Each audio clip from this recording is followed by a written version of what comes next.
नमस्ते दोस्तों, आप सबका स्वागत है। चलो आज एक सुपर इंटरेस्टिंग जर्नी पे चलते हैं। एक ऐसी जर्नी जो हमें बताएगी कि जो खाना हम रोज खाते हैं उसके पीछे की असली कहानी आखिर है क्या।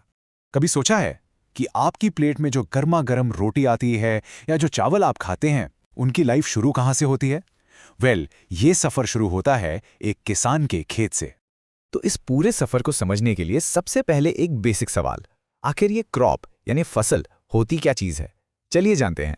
सोचो, आपने एक बहुत बड़ा खेत देखा और उस पूरे खेत में दूर दूर तक सिर्फ और सिर्फ गेहूं के पौधे लगे हैं। बस इसी को क्रॉप कहते हैं।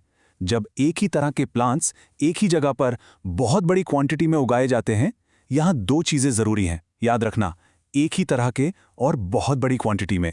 ओके बच्चों, अब जो स्क्रीन पर है ना, इस पे स्टार मार्क लगा लो, ये एग्जाम में पक्का आता है। देखो, इंडिया में मौसम के हिसाब से क्रॉप्स को हम दो टीम्स में डिवाइड कर सकते हैं, टीम खरीफ और टीम राबी।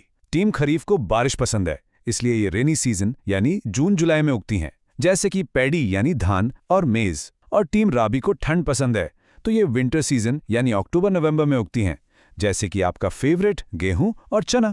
तो एक सुपर हिट फसल उगाने के लिए फार्मर को एक 7 स्टेप फॉर्मूला फॉलो करना पड़ता है, और यही 7 स्टेप्स हमारे आज के सफर का मैप है। चलो स्टेप बाय स्टेप इस पूरे प्रोसेस को डिकोड करते हैं। ऑलराइट, स्टेप नंबर 1, खेत को तैयार करना, क्योंकि फर्स्ट स्टेप हमेशा सबसे इंपॉर्टेंट होता है, राइट? सबसे पहला काम है मिट्टी को आरामदायक बनाना। इसके लिए उसको ढीला किया जाता है, ऊपर नीचे किया जाता है। इस प्रोसेस का नाम है प्लाउइंग। ये बिल्कुल वैसा है जैसे आप सोने से पहले अपने पिलो को फ्लफी बनाते हो, राइट, ताकि आराम से नींद आए। बस पौधों को भी आराम चाहिए। जब मिट्टी नरम और हवादार होगी तो उनकी जड़ें आसानी से सांस ले पाएंगी और जमीन में अंदर तक जा पाएंगी। पहले पता है क्या होता था? किसान बेचारे बैलों के साथ लकड़ी के हल से पूरा दिन मेहनत करते थे। सोचो कितना टाइम और एफर्ट लगता होगा। पर अब टेक्नोलॉजी ने सब बदल दिया है। अब आते हैं मॉडर्न ट्रैक्टर्स जिन पर कल्टीवेटर लगे होते हैं और घंटों का काम मिनटों में हो जाता है। Isn't that amazing? टाइम भी बचा और मेहनत भी। ग्रेट, तो हमारा खेत यानी कि प्लांट का घर अब रेडी है। अब टाइम है उस घर में नए मेहमान लाने का, यानी बीज बोने का। और हाँ, उनके खाने पीने का इंतजाम भी तो करना पड़ेगा। खेत में बीज डालने को हम कहते हैं सोइंग। पहले लोग हाथ से ही बीज छिड़क देते थे, पर उसमें प्रॉब्लम थी। कोई बीज ऊपर रह गया, कोई नीचे। तो अब आती है एक स्मार्ट मशीन, सीड ड्रिल। ये मशीन ना बिल्कुल एक एक्सपर्ट की तरह काम करती है। ये हर बीज को बिल्कुल आराम से परफेक्ट डेप्थ और परफेक्ट डिस्टेंस पर रखती है, और ऊपर से मिट्टी से कवर भी कर देती है। इससे क्या होता है? एक तो बीज बर्ड से बच जाते हैं, और दूसरा, हर प्लांट को ग्रो करने के लिए अपनी प्रॉपर स्पेस मिलती है। स्मार्ट है ना? अटेंशन प्लीज, एक और 5 star important topic for your exams. Plants को ग्रो करने के लिए खाना चाहिए, राइट? तो उनके लिए 2 ऑप्शंस हैं, मैन्योर और फर्टिलाइजर। मैन्योर को समझो घर का बना हेल्थी खाना, जैसे दाल, रोटी, सब्जी। ये ऑर्गेनिक होता है, प्लांट और एनिमल वेस्ट से बनता है और मिट्टी को लॉन्ग टर्म में हेल्दी रखता है।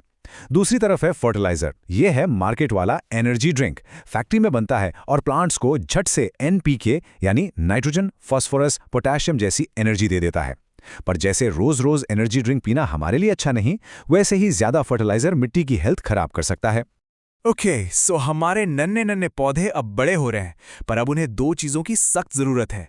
एक तो प्यास बुझाने के लिए पानी, और दूसरा कुछ बिन बुलाए मेहमानों से प्रोटेक्शन। प्लांट्स को टाइम टाइम पर पानी देने को कहते हैं इरिगेशन। और आज के टाइम में जो पानी इतना कीमती है, तो हम स्मार्ट तरीके यूज करते हैं।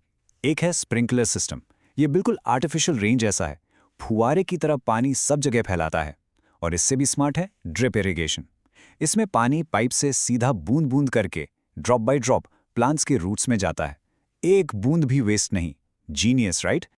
अब आते हैं कहानी के विलेंस पर, यानी वीड्स, जिसे हिंदी में खरपतवार कहते हैं। ये वो अनवांटेड प्लांट्स हैं जो हमारी मेन क्रॉप के साथ उग जाते हैं, और फिर शुरू होती है फाइट। ये वीड्स हमारे प्लांट्स का पानी, उनका खाना, यहां तक कि उनकी धूप भी चुराने लगते हैं। इसलिए इन विलेंस को खेत से निकालना बहुत जरूरी है, और इस हीरो वाले काम को कहते हैं वीडिंग। और अब इतनी सारी मेहनत, इंतजार और केयर के बाद आखिरकार वो दिन आ ही गया, द ग्रैंड फिनाले, यानी फसल की कटाई। जब क्रॉप मैच्योर हो जाती है, उसे काटा जाता है। इसे कहते हैं हार्वेस्टिंग। पर काम अभी खत्म नहीं हुआ। अब उस फसल से दानों को अलग करना है।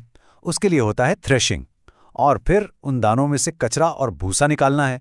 उसके लिए यूज करते हैं विनोइंग, जिसमें हवा की मदद से हल्का कचरा उड़ जाता है और भारी काम के दाने नीचे रह जाते हैं। चलो, अब टाइम है एक क्विक रैपिड फायर राउंड का। देखते हैं आपने कितना ध्यान से सुना। रेडी?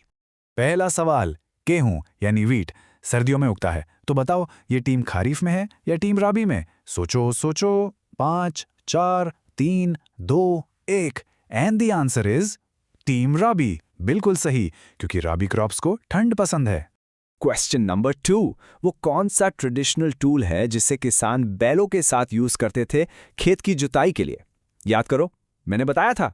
बिल्कुल, उसे कहते हैं प्लाव यानी हल। लास्ट क्वेश्चन, सॉइल की लॉन्ग टर्म हेल्थ के लिए क्या बेटर है, घर का खाना या एनर्जी ड्रिंक, यानी मेन्योर या फर्टिलाइजर? ऑफ कोर्स जवाब है मेन्योर, क्योंकि ये मिट्टी को अंदर से स्ट्रांग और हेल्दी बनाता है। Excellent work on the quiz everyone. तो हमारा सफर ऑलमोस्ट पूरा हो चुका है। फसल कट गई, दाने साफ हो गए, पर पिक्चर अभी बाकी है मेरे दोस्त। इतनी मेहनत से जो अनाज मिला है उसे साल भर के लिए सेफ भी तो रखना है। आखिर कैसे? देखो, अनाज का सबसे बड़ा दुश्मन है मॉइस्चर यानी नमी। नमी आई तो फंगस और कीड़े लगे। इसीलिए स्टोर करने से पहले दानों को धूप में अच्छी तरह सुखाया जाता है, एकदम क्रिस्प। फिर उन्हें घर पर जूट की बोरियों में, या फिर अगर बहुत सारा अनाज हो तो बड़े बड़े मेटल के कंटेनर्स, जिन्हें साइलोज और ग्रैनरीज कहते हैं, उनमें स्टोर किया जाता है, एकदम सेफ एंड सिक्योर, ताकि चूहे और कीड़े दूर रहें। पता है घर में मम्मी क्या करती हैं?